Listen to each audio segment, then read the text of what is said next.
Ating sariwain ang isang pangarap na ngayon ay nagaganap na. I hold on to the faith, I hold on to the vision, pinaniwalaan ko yun. And yun na yung mga panahon na pwede akong mag-excuse, yun na yung mga panahon na pwede kong itigil yung pangarap ko. Isa doon is makapaglaro internationally. Yun na yung mga panahon na pwede akong, alam mo yung bumigay, pwede ko sabihin na, pa, umuulan, mamaya na tayo mag-ensayo. Pwede ko nung mga panahon na yung sabihin na, huwag muna tayo mag-basketball, gawa na lang muna tayo ng ibang bagay, gawa mo na lang muna tayo ng ibang mga pwede nating gawin. Pero yung basketball, isang tabi muna natin, kalimutan muna natin.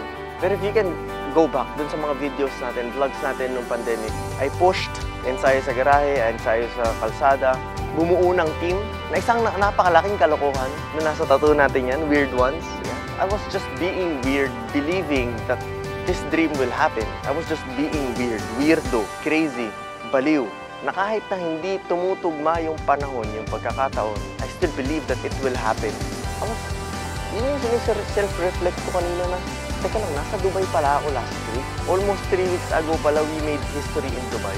Nagawa pala yun ng mga players na hindi naman talaga naglaro professionally for a very long time.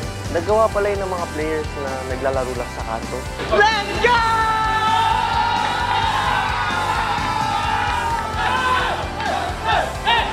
And gusto ko ibigay sa inyo yung message na yun. Because 17 years ago, I made my first ever record, pang sarili kong record, to make 600 made shots.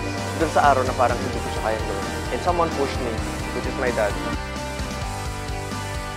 Ngayon, iniisip ko, maybe you just need someone to push you. Maybe you just need someone to show you that you can. Maybe you just need someone na gawin yun para sa iyo.